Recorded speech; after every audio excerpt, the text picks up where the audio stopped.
Je vais vous montrer aujourd'hui un site, le Flight Radar 24, qui permet de suivre la trajectoire des avions, de visualiser le mouvement en temps réel.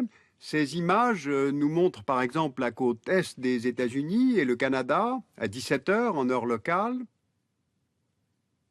Ces autres images, cette fois, nous emmènent en Asie de l'Est. Il est 11h30 à Pékin. Eh bien, avec de tels mouvements d'avions, évidemment, nous avons eu envie de nous interroger sur l'avenir de ce secteur aérien qui est à la fois en forte croissance et face à de très nombreux problèmes.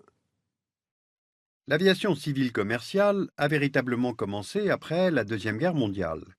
Pour relier Le Havre à New York par bateau, il fallait en 1950 une semaine, contre seulement 20 heures, pour faire Paris-New York en avion quadrimoteur avec escale. En 1960, avec l'arrivée des jets commerciaux, on passe à 8 heures et en fait on en est toujours là aujourd'hui. Réduction du temps de trajet donc, mais aussi augmentation du nombre de passagers transportés. En 1950, la planète compte 2,5 milliards d'habitants et l'avion transporte cette année-là 31 millions de personnes, sans compter la Chine et l'URSS. En 2012, il y a 7 milliards d'habitants et près de 3 milliards de passagers aériens transportés cette année-là. Et on estime qu'en 2032, il y aura 8,5 milliards d'habitants sur la Terre et près de 7 milliards de passagers transportés, selon Airbus, soit un doublement du trafic aérien mondial annuel par rapport à aujourd'hui. Alors comment peut-on expliquer une telle croissance? Premier facteur, il y a cette croissance démographique que nous venons d'évoquer. Mais il faut aussi regarder la répartition de la population par grandes régions pour 2012 et les estimations pour 2032. Alors on voit que cette croissance est tirée avant tout par la région Asie-Pacifique et par le continent africain. C'est donc dans ces régions que le nombre de passagers devrait le plus augmenter. Deuxième facteur de croissance, la baisse du prix du transport aérien, calculé en dollars constants de 2009. Cette baisse est due notamment aux progrès techniques qui ont réduit les coûts de construction et d'entretien des avions, à la dérégulation du secteur dans les années 80 et à l'apparition de compagnies dites low cost proposant moins de prestations mais des billets moins chers, tels que Southwest Airlines, Ryanair, EasyJet, Gol, Air Berlin. Troisième facteur enfin, les croissances économiques qui entraînent la hausse du pouvoir d'achat. Le nombre de personnes en mesure d'acheter un billet d'avion augmente. On a entre 2012 et 2032 un essor important des classes moyennes au niveau mondial, qui va d'ailleurs s'accompagner d'une massification du tourisme. Et si on regarde la répartition des classes moyennes par région pour ces deux dates, on voit que la part de l'Asie-Pacifique augmente considérablement dans le total mondial. Donc, en corrélant croissance économique, prix du billet, croissance démographique, on comprend que le secteur du transport aérien va croître, mais de manière inégale, entre les régions du monde. Voyons maintenant la répartition des villes qui, en 2012, accueillent le plus de passagers long courrier. Elles se trouvent principalement en Amérique du Nord, en Europe, au Moyen-Orient et en Asie-Pacifique. Et voici maintenant les prévisions pour 2032. On constate que de nombreux centres aéroportuaires apparaissent dans les pays dits du Sud et dans les pays émergents, comme le Brésil, l'Afrique du Sud, l'Inde et particulièrement la Chine. Regardez en Chine les aéroports existants en 2010 et maintenant les nouveaux aéroports qui seront construits d'ici 2020, notamment à l'intérieur du pays. Le gouvernement chinois souhaite en effet développer cette partie du territoire en retard par rapport à la Chine côtière. Et les aéroports sont un facteur d'attractivité, générateur de tourisme et de développement économique. En fait, la géographie du transport aérien suit celle de la démographie et de l'économie, et parfois même la précède. Bien, mais alors quelles sont les conséquences de cet essor des pays émergents et en développement sur ce secteur d'activité qui est à mi-chemin entre l'industrie et le service? La construction aéronautique est un marché en pleine croissance. Pour le seul transport de passagers, il y avait environ 16 000 avions civils en service en 2012 et il y en aura 34 000 en 2032, selon les chiffres d'Airbus. Les deux premiers constructeurs aéronautiques au monde sont l'européen Airbus, qui en 30 ans a rattrapé l'américain Boeing, et ces deux entreprises dominent largement le marché. Ils vont être concurrencés par des compagnies issues des pays émergents comme le brésilien Embraer et le chinois Comac. Même constat pour les compagnies aériennes. Les compagnies traditionnelles comme Air France-KLM, Lufthansa, British Airways, American Airlines, United Airlines sont concurrencées par des compagnies issues d'Asie, surtout de Chine, et par les compagnies du Golfe qui offrent des prestations haut de gamme. Dans la péninsule arabique, le développement de ces compagnies a été largement porté par leurs États d'origine qui ont très bien tiré parti de leur position géographique, placée à 6 heures de vol de l'Europe et de l'Afrique et à 9 heures de vol de l'Asie. Bien, mais curieusement, malgré cette très forte croissance de la demande, le secteur aéronautique est fragile. Alors pourquoi? Eh bien, plusieurs facteurs jouent là aussi. En premier lieu, la saturation de l'espace aérien.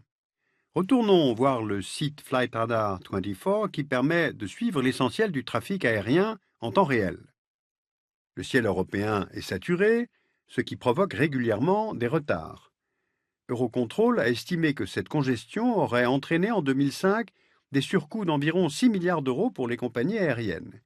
Et cette saturation ne permet pas aux compagnies d'obtenir de nouveaux créneaux de décollage et d'atterrissage. Or, selon les estimations d'Airbus, près de 6 000 avions supplémentaires seront livrés d'ici 2030 aux compagnies européennes pour répondre à la hausse du nombre de passagers. Autre défi, les hydrocarbures. Le transport aérien reste totalement dépendant du kérosène, qui est un mélange d'hydrocarbures issus du raffinage du pétrole. Or, le prix du baril de pétrole a beaucoup augmenté. Il est passé de 40 $ en 1980 à près de 100 $ aujourd'hui. Ce qui s'explique notamment par la hausse de la demande mondiale de pétrole, la diminution des réserves et la spéculation sur le prix du baril. Troisième défi maintenant, les pollutions. Un avion émet 118 grammes de CO2 par kilomètre parcouru et par passager, soit presque autant qu'une voiture classique, mais 9 fois plus qu'un TGV. Ce CO2 généré par le transport aérien n'est pas comptabilisé dans le protocole du Kyoto. Et l'Organisation de l'aviation civile internationale, qui regroupe presque tous les pays du monde, n'arrive pas à les mettre d'accord sur une réglementation. Seule l'Union européenne a décidé l'inclusion du transport aérien dans le marché d'émissions de quotas de CO2, mais elle n'est pas parvenue à l'imposer aux compagnies non européennes qui ont menacé de boycotter l'espace aérien européen. Alors pour sortir de ces impasses, diverses recherches sont menées.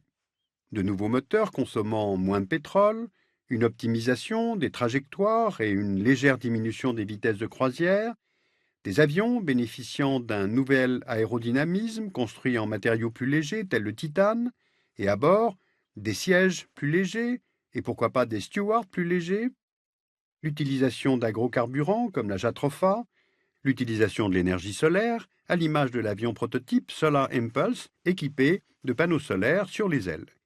Mais évidemment, l'avion solaire qui transportera plusieurs centaines de passagers n'est pas pour tout de suite.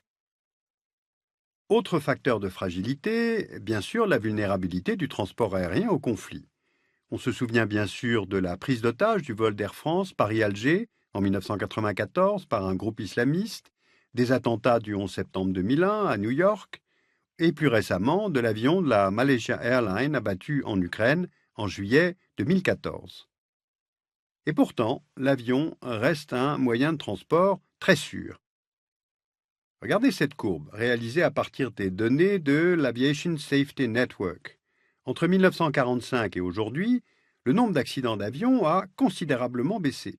Et cela grâce au durcissement des règles de sécurité et aux progrès technologiques introduits dans l'aviation. Sauf que la technologie ne peut pas tout. En avril 2010, un volcan islandais entre en éruption, projette des nuages de cendres dans le ciel, ce qui entraîne une interruption du trafic aérien en Europe. Vous voyez là les pays où l'espace aérien a été totalement fermé, et cependant plusieurs jours. Cette éruption du volcan a eu un impact négatif sur le secteur aérien, mais aussi sur le tourisme, le commerce, la productivité des pays concernés. Selon Oxford Economics, cette éruption aurait entraîné 5 milliards de dollars de pertes sur le PIB mondial. Et en même temps, cela a bien sûr souligné la dépendance des économies et des sociétés actuelles à l'égard du transport aérien, justement, de nombreux trajets ne pouvant pas être réalisés par un autre mode de déplacement. Alors l'exemple de ce volcan islandais montre bien notre grande dépendance vis-à-vis de ce mode de transport. Sur de très nombreux trajets, l'avion en fait n'a pas de concurrent et cette dépendance est appelée à augmenter encore avec l'essor de nouvelles classes moyennes dans les pays émergés et dans les pays émergents. Pourtant, ce secteur aérien est face à quatre grandes difficultés. D'abord, la raréfaction de son principal combustible, le kérosène issu du pétrole. Ensuite, les pollutions, à la fois sonores et émissions de CO2. Troisièmement, l'encombrement du secteur aérien, en particulier en Europe. Et puis, en fait, c'est un secteur qui est économiquement assez peu rentable. Par exemple, l'espace aérien européen est géré selon des échelles nationales, les syndicats de contrôleurs aériens travaillant selon une logique nationale et corporatiste, alors qu'un tel espace devrait évidemment être géré à l'échelle européenne, voire même communautaire. Ce sont là des gisements d'économie qui pourraient être beaucoup mieux exploités. Donc à terme, il faut imaginer un très grand nombre d'innovations technologiques, peut-être même le retour des moteurs à hélice, voire des dirigeables, moins rapides, mais aussi beaucoup moins polluants. Alors nous avons repéré 3 livres traitant de problématiques d'ordre général. L'année stratégique 2015 aux éditions Armand Collin, Comprendre le monde en 200 cartes aux éditions Autrement, et puis cet excellent Géorama, Tour du monde en 80 questions aux éditions Robert Laffont.